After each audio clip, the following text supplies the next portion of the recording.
కాళ్లలో నొప్పి, నరాల వాపు వంటి లక్షణాలతో బాధపడుతున్నారా? వెరికోస్ వెయిన్స్ లో అత్యాధునిక చికిత్స ఏవిస్ వాస్కులర్ సెంటర్. నమస్తే అమ్మా. నమస్తే అమ్మా. అమ్మా, నరదిష్టికి నల్లరాయి కూడా పగులుతుందని చెప్తూ ఉంటారు కదమ్మా. అసలు దిష్టి తగిలింది అని ఎలా గుర్తించాలమ్మా? మామూలుగా అయినట్టయితే చిన్నపిల్లల విషయంలో వాళ్ళు పిచ్చిగా ఏడుస్తూ ఉంటారు, పెంకిగా ఏడుస్తారు. కాస్త ఉప్పు తీసుకుని మా ఇంట్లో పెద్దవాళ్ళు చెప్తారు, ఉప్పు రాళ్ళు తీసేయి అంటారు. అంటే మెత్తన ఉప్పు కాదు, రాళ్ల ఉప్పు అని అక్కడ అర్థం కదా. ఉప్పు రాయి తీసేయి అంటే వాళ్ళ చుట్టూతా ఇట్లా 3 సార్లు తిప్పి తీసి పడేసామంటే నీళ్లలో పిల్లలు ఊరుకున్నారు. అయిపోయిందా? దిష్టి పోయినట్టేనా? ఎవరో శాస్త్రీయంగా నిరూపించామా లేదా అన్నది పక్కకు పెడితే ఈ క్షణాన మనకి ఫలితం ఉన్నదా లేదా అంతే. అంచేత పిల్లల విషయంలో బాగా తెలుస్తుంది. మరికొన్నిట్లో చెట్టు చూస్తూ ఉండగా అలా మాడిపోతుంది. బాగా కాసే పూసే చెట్టు ఎందుకు మాడిపోయింది? దిష్టేనమ్మా, దిష్టి వల్ల. అందుకని కొంతమంది దాని మీద పరిశోధన చేసి తవ్వి ఆ చెట్టుకి ఏమన్నా వేరు పురుగు పట్టిందా ఇలాంటివన్నీ పరిశోధన కూడా చేశారు. ఏమీ లేదు. వేరు పురుగు పడితే కూడా ఒక్క రోజులో మాడిపోదు, క్రమంగా పోతుంది. ఇది దిష్టి తగిలితే ఒక్క రోజులో మాడిపోతుంది. ఒక్క రోజులో ఇవాళ చూస్తే బాగుంది, నిన్న బాగుంది, ఇవాళకి ఏమిటో ఒడిలినట్టు అయింది, రేపటికి పూర్తిగా ప్రాణం లేనట్టు అయిపోతుంది. మహా అయితే 2-3 రోజులు అట్లా.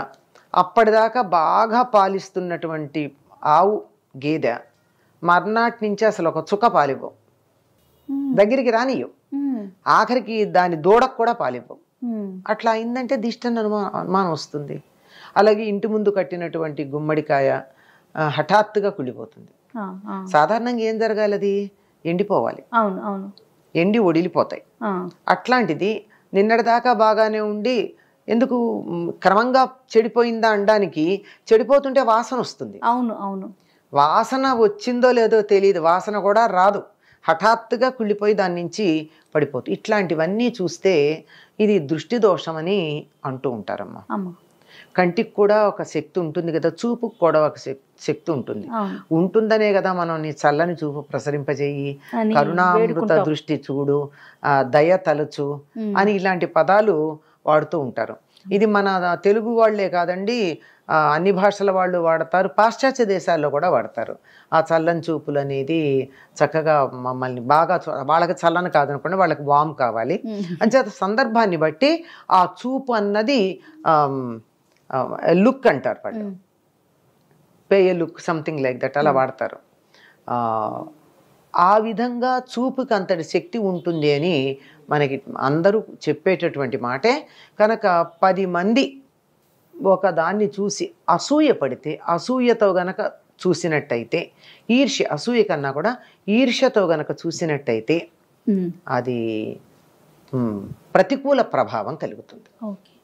అందువల్ల వాళ్ళకి ఏదో ఒక హాని కలగడం జరుగుతూ ఉంటుంది.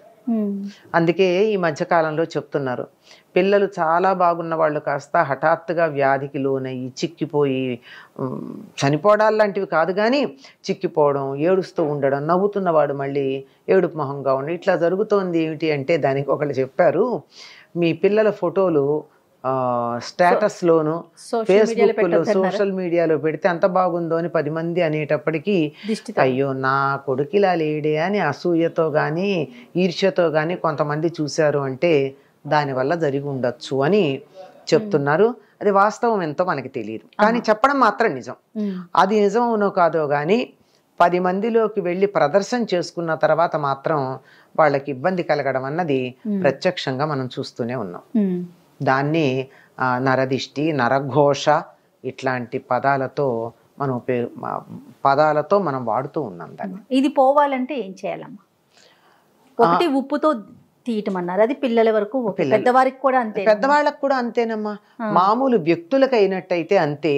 ఈ మధ్య కాలంలో చాలా మంది ఏం చేస్తున్నారంటే ఈ ఉప్పు తీసి, రాళ్ల ఉప్పు, సముద్రం నుంచి వచ్చినటువంటి ఉప్పు, ఆ ఉప్పును తీసి ఇంట్లో నలుగురు వచ్చేటటువంటి చోట పెడుతూ ఉంటారు. దానివల్ల దృష్టి దోషం పోతుంది. ఉప్పుకి నెగటివిటీని ఆకర్షించే లక్షణం ఉంది. అవును. అందుకే పూర్వకాలం ఏమనేవాళ్ళు అంటే ఉప్పు జాడీలే ఉండేవిగా రోజుల్లో. అవును. ఉప్పు జాడీ మీద మూత తీస్తే విషం అవుతుంది అనేవాళ్ళు.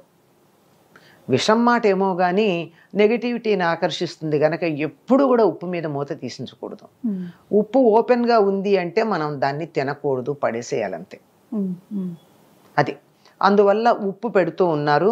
ఆ పెట్టినటువంటి దానిని తీసుకెళ్ళి ఫ్లష్ చెయ్యాలే తప్ప బయటపడేయటం కానీ అట్లా చేయకూడదు. ఎందుకంటే ఆ నెగిటివిటీ ఇంకోళ్ళకి ఇచ్చిన పాపం మనకి రాదా? అదే ఖచ్చితంగా వస్తుంది. అందువల్ల వీలైనంత వరకు అట్లా చేస్తూ ఉంటారు.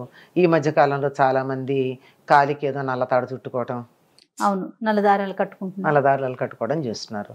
పూర్వం అయితే దిష్టి చుక్క పెట్టుకునేవారు. అది కూడా బ్యూటీ స్పాట్ అవడని.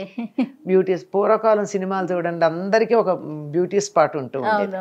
అది పిల్లలకైతే పెద్ద అందంగా ఉన్న పిల్లలకి, చంటి పిల్లలకి పెద్ద నల్ల చుక్క ఒకటి పెట్టేవారు బుగ్గన, దిష్టి చుక్క. అంతెందుకండి, పెళ్లి కూతురికి పెళ్లి కొడుకుకి పెడతారు. ఎందుకని? అసలు ఆ సమయానికే ఆ పెళ్లి కూతురులోను పెళ్లి కొడుకులోను ఆ అలంకారానికి ఒక కళ వచ్చేస్తుందమ్మా, లక్ష్మీనారాయణ కళ. ఆ కళ వల్ల వాళ్ళ వంక ఆకర్షణగా చూశారనుకోండి అందరూ.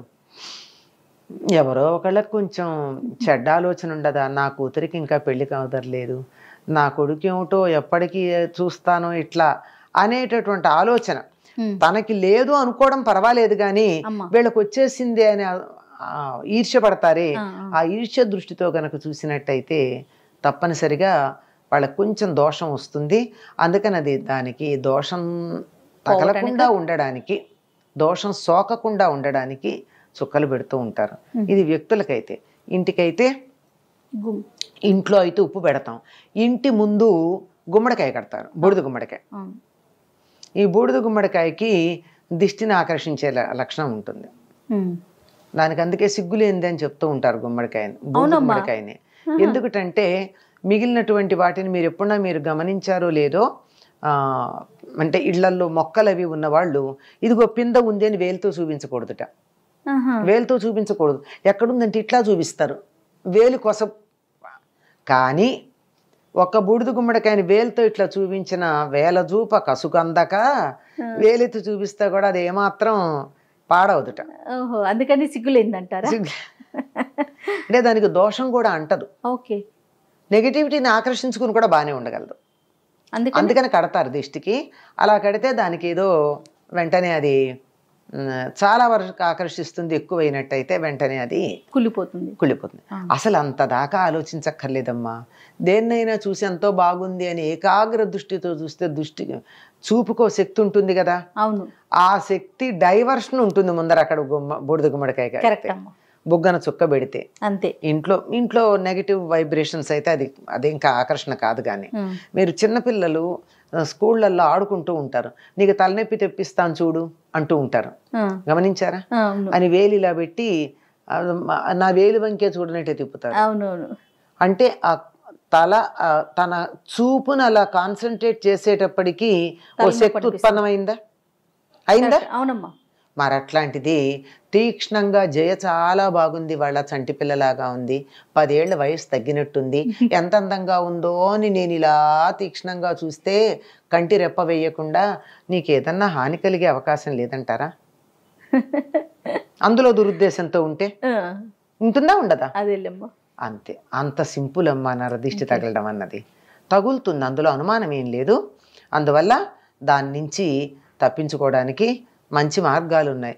మొట్టమొదట మనకున్నటువంటి ఏదైతే మనకి విలువైందుందో దాన్ని 10 మందిలో ఆడంబరంగా ప్రదర్శించకుండా ఉండండి.